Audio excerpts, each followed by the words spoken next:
This is Brandon Rabar, your host for today, and this is a dispatch from Daily Thunder.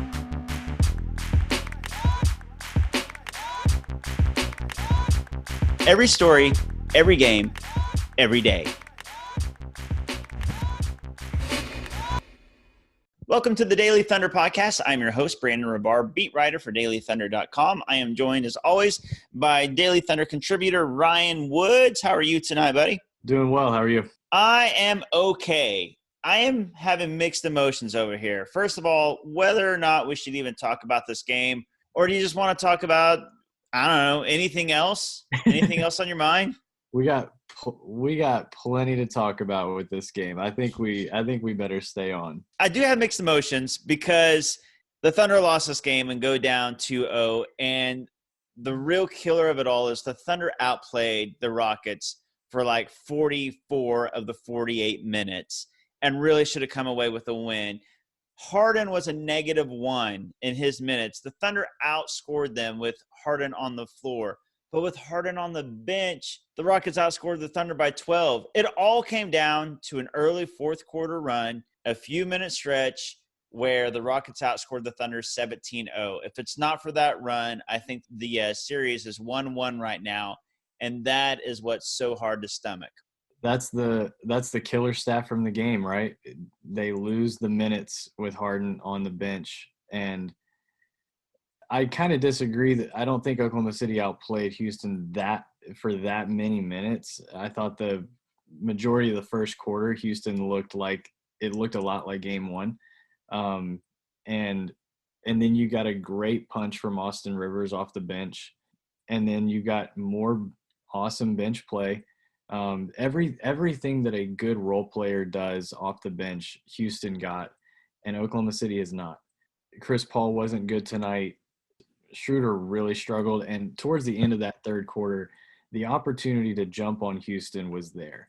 Like you're saying, that 17-0 run came at the point of the game where Oklahoma City had its biggest opportunity.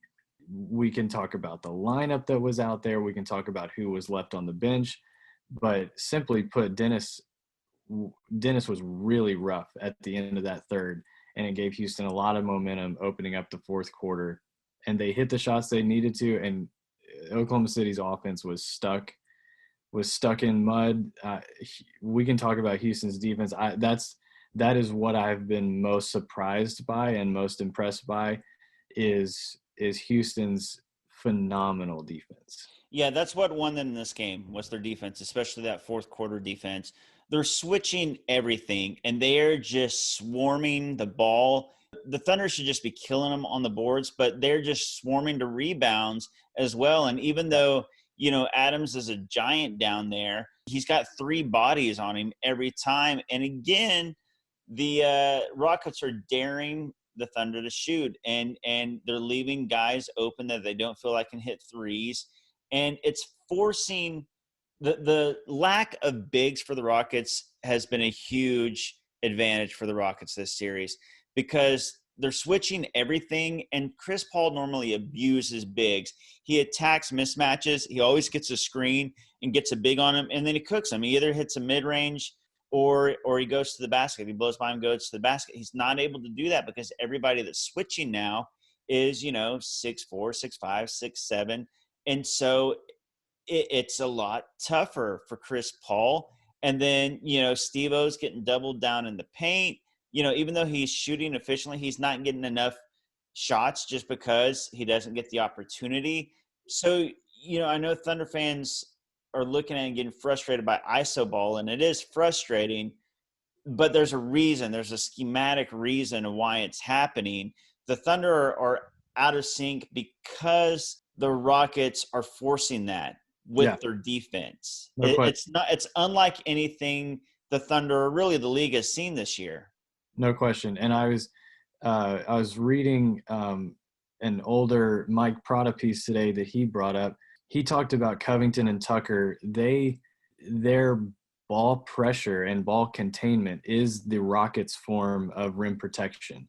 They don't have the stereotypical big, the center in the game, but that has not stopped them from being a force on defense. And they're protecting the rim. They're just doing it 25 feet from the basket. And like you're saying, that it's going to take Oklahoma City's guards making the plays either for themselves or for others. It's the solution isn't far from what they're doing right now. It's got to be those guards getting in the lane. You said it, we're not winning. It's not like our size is netting us a bunch of offensive rebounds and second chance opportunities. So why are we still playing big? Why are we still leaning on that as our advantage when on the other end? And it's doing two things. It's making Houston play. It's allowing Houston to play a lot easier on offense. The ball just has to move one extra time, Yep. and it's a wide open three because Adams just isn't quick enough to stay with the ball. The other thing it's doing is on the offensive end, it leaves Gallo, who's not incredibly mobile. He's very valuable, but if he's at the 4 with Adams or Noel, there's just nowhere. Everybody's asking for cutting. Where do you want them to cut? There's nowhere for them to go. Adams is in the game. Gallo's in the game. The ball, like, they're going to play how they've played all year. That lineup's been incredibly effective, but it's been effective because they've been able to hunt a mismatch. And we said it over and over. This team, because they switch, those mismatches aren't there. So it's going to have to be guards getting in the lane and playing a lot faster. They are forcing a lot of misses. Yep. Houston is not hitting every single three. If they're going to miss 30-something threes every game, that means there are 30-something opportunities to run with the ball in transition. And if you've got a smaller lineup out there that runs, a couple guys run to the corners, you're going to have space to operate. And if they can turn up the heat in that way and play fast, I still think Oklahoma City has a great chance in the series. But if Billy Donovan is going to continue to rotate this roster like this, they will get swept. It's really discouraging. I think that the big takeaway is that you just cannot play non-shooting bigs against this Rockets team. And you have a guy, Mike Muscala, who's like a 37, 38% three-point shooter and who was on fire, one of the Thunder's best players in the bubble, just sitting on the bench, not getting a single minute. And I think he could be a difference maker because they're playing 5-on-4 basically on both ends. The Rockets are forcing it. And so if you put all shooters out there, if you either play Gallo at the 5 and Baisley at the 4, or play, just switch out Adams for Muscala, something like that, or do a lineup that you and I have talked about before, go all those guards, Schroeder, Shai, CP3, Dort, and Gallo. Yes. The Thunder are playing into the Rockets' hands, and they're not switching it. I realize that Steven Adams is one of your best players. I get that. I get that Nerlens Noel is one of the best bench centers in the league. I get that they should have a size advantage and a rebounding advantage, but it's not happening. So if it's not happening, try something else. Do you want to try to beat the Rockets at their own game? Probably not, but I think that you've seen enough from your other lineups to at least give it a chance. I do think that you might be able to beat them that way. And the reason is because, they've got Harden, but the next few guys with Russell Westbrook out, the Thunder are more talented. And Harden's not the one killing the Thunder right now. They outscored him with him on the bench. And even in game 1, he wasn't the killer, even though he scored a ton of points. When you look at like lineups and things like that, it was other guys who killed the Thunder. But you got CP3, Shai, Schroeder, Gallo. That's a heavy load of offense, but you need to space them out, give them opportunity to move. They're just going to pack the paint, and they're going to let the bad shooters shoot. Hats off to D'Antoni. He's so committed. He plays seven guys. Yep. And so you're seeing a heavy dose of the same collective group. There's a cohesion, there's a quickness, there's a speed, there's an aggression that they are taking to Oklahoma City right now. And every few minutes we get Nader. Every few minutes we get Diallo. And if we're going to play guys that aren't ready to play in playoff games, especially against a team that's going so small, I just don't know. I don't know that Oklahoma City has a chance. And I love the idea of just playing small. And it's not even small. It's just matching up. It reminds me so much of past Spurs series, of the Heat series in the finals. It it's mind blowing that we're still talking about in 2020 that leaving two bigs on the floor can get you in trouble, and that going small, like, why not? Why not just play the three guards plus Dort? Dort is, let's talk about Dort.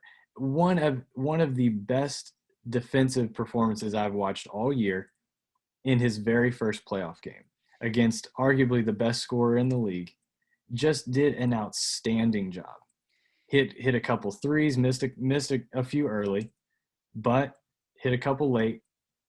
I think he does an amazing job. I like that they're mirroring his minutes with Harden, but there's just no reason to put around him the three guards and one more shooter, whether it's Baisley, whether it's Muscala. I don't necessarily think they have to have a big out there. The Rockets don't have a big out there. Just play your next favorite guy. Play Nader. Play Diallo. Whoever you want as the fifth guy. It doesn't have to be a big, and it can't be a big that can't shoot, like you're saying. They got three great options. They can play at center. You can go small with Gallo at center, but he's still 6'10". He still has a rebounding advantage over Tucker and Covington. He doesn't have the hops, but he still should out-rebound those guys. You've got Muscala, who's 6'10", 6'11", can out-rebound those guys, and he can shoot. And then you got Baisley, who's 6'9", 7-foot wingspan, can out-rebound those guys, can play defense, and can shoot. Three perfect options to use. You don't have to play Adams and Noel, guys that are packing the paint, clogging the paint, and can't shoot and can't defend on the perimeter. Like it's obvious. It's there. And here's the deal. I said at the top of the show I have mixed emotions, and you brought up Dort. My mixed emotions were this. This was a really exciting game for the Thunder's future. In the here and the now and the present, it stinks to go down 2-0 to the Rockets when this series should very easily be 1-1 with a few adjustments, and if not for a few minutes stretch whether they went down 17-0. But Shai Gilgeous-Alexander scored 31 points. He looked like a star. He was hitting threes, mid-range, at the rim, getting to the line. And the Thunder outscored the Rockets by 7 in the 37 minutes when Shai was on the floor. They got outscored by 20 in the 11 minutes that Shai was on the bench. That's a great performance from Shai against a great defense today. And then, like you said, Dort, ESPN basically called him elite. You know, we all know that he isn't a great shooter, but he's not terrible. He's not. He's already like a 30% three-point shooter as an undrafted rookie. He can improve on that end, and he can handle it. He can get to the bucket. So as much as it stinks to lose, I am really excited to see what Shai, Dort, and then Baisley wasn't great today, but he was fine, and he was really good in game one. So the future is bright. That's just an aside. But that is why I'm not completely down about this game, just because the young guys moving forward looked really good in these playoffs so far. Yeah, Shai had a much better game, and it's good to see him bounce back because he, like we talked about, wasn't very good at all in game one. He was aggressive. He looked a lot more comfortable. He was using his handle to get where he wanted to go. That was a very encouraging sign and a great adjustment from him to realize this defense is going to, if we're gonna score, it's going to be predicated on us getting by our man. And he did a great job of that. No matter who was on him, he went by just about everybody they threw at him, which was a very encouraging sign. Elephant in the room, the Rockets are 2-0 without Russell Westbrook right now. You can see both sides of it. He comes back, crap, they're that much scarier. The other side of it is, if Russ, who we all love, I'm a Russ stan and I always will be, but I will say this, it does throw a kink into things as far as all of a sudden the Rockets don't have one shooter on the floor at all times. You know, everybody else can shoot, but Russ does put one non-shooter on the floor, and all of a sudden Steven Adams kind of has a purpose. Like you can almost you can make adjustments there. As far as, you know, Steven Adams all of a sudden doesn't have to guard a shooter. He can kind of sag down, dare Russ to shoot threes, and if he comes to the rim, you got somebody there. He could almost play like a box safety position if you wanted to. And as great as this defense was, and again, I hate saying this about Russ. I feel bad. I might edit this out of the show because I feel so terrible saying this. But everybody was so disciplined and good on defense. I'm just saying Russ, he can take some possessions off of defense and kind of stand around and ball watch. He's been known to do that sometimes, or try to cheat, and the Thunder could take advantage of those things. I'm just saying they're down 2-0 without Russ. You throw in another element, maybe it helps the Thunder. I tweeted after the game that Oklahoma City may be a healthy Russ away from getting right back in this thing, and I think what I mean by that is just he's just a bit more inefficient than what we're seeing. Like he's going to make decisions on his own, and right now Harden's setting the table for everybody. When Harden throws Russ the ball, doesn't mean he's got to put it up right away. He gets to then play quarterback, and it's another decision maker, kind of like in a similar way when Austin Rivers is on the floor. You kind of like when he's got the ball, because it's someone other than Harden. That's kind of how I feel when it comes to Russ. He's going to shoot the ball a little more inefficiently than we've seen these guys, and he's going to take off towards the basket. A lot of times that ends in points, in dunks and layups. Also, it can result in offensive fouls and missed shots and breakaway opportunities and transition opportunities. So, and again, like you're saying, I think it allows Oklahoma City to put Adams out on the floor and play him kind of as a free safety and to help. That's when you can help, because you now have someone that you are safe to help off of. And right now, Houston's not putting anybody on the floor that you can help off of and feel good about it. You're just going to have to choose how you'd like to get beat. And if they're going to hit threes like this, then you're going to get beat. But today they caught Houston on a mediocre shooting day, and they got an incredible defensive performance against Harden, and they lost by double digits. It's a really, really tough loss, and one that's going to require big adjustments if they want to recover from it. That's what hurts about this one. It feels like such a wasted opportunity. You waste a 31-point performance from Shai. You waste a defensive performance that is just off the charts from Dort on Harden. You waste an 0 for 10 from 3 performance from Eric Gordon. The Thunder should have won this game. Yeah, they really should have. If you throw out those numbers right there, like if you said before the game, here's what will happen at the end, I'd be like, oh, sweet. Yeah. Oklahoma City won by 15. Yep. Exactly. That's what should have happened. And that's what should have happened. And the fact that the Rockets are supposed to be top tier, top heavy talent with Russ and Harden. Well, Russ doesn't play, and Harden is a -1 in his minutes, and the Rockets beat you by double digits is just a killer.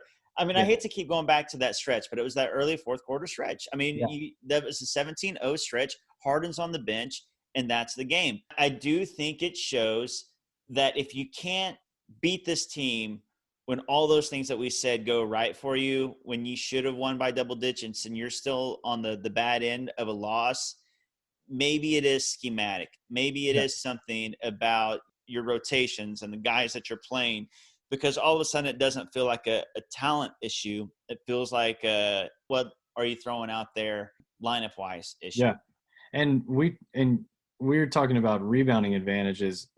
Oklahoma City's losing that on both ends with Adams on the floor. Like Oklahoma City's giving up a lot of offensive rebounds simply off of effort and hustle. The Rockets are just taking it to them. And Eric Gordon, PJ Tucker, Robert Covington, it doesn't matter who it is. Eric Gordon grabbed a rebound with 3 guys around him, and Adams was just jumping at air. And it's very uncharacteristic. Houston has really put them back on their heels in a way. They're almost for stretches, they're very unrecognizable, the team that we've watched all year.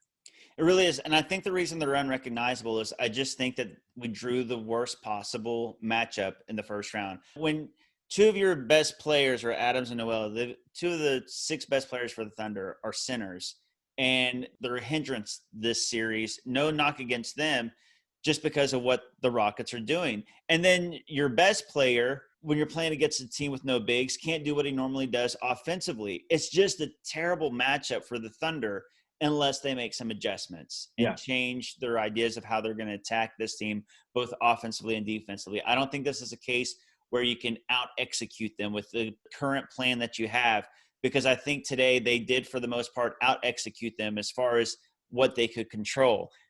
They can't control how the Rockets are going to play defensively, and it's not going to work with the bigs in there. I just don't think it's going to happen. I'm curious where Donovan's at right now, because it's hilarious looking back at it. The clip of him saying can't play cancer, that was against Houston, and I'm curious what he's seeing from Adams and Noel that makes him think this is still the best plan of action. And it really does remind me of the 2012 finals when Perkins is out there, and poor guy.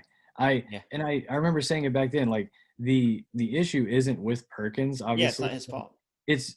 It's with, he's just being put in a terrible position. And if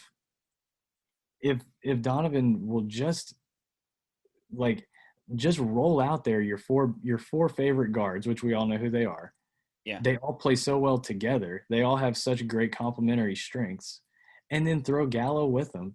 I promise he will like the result a lot better.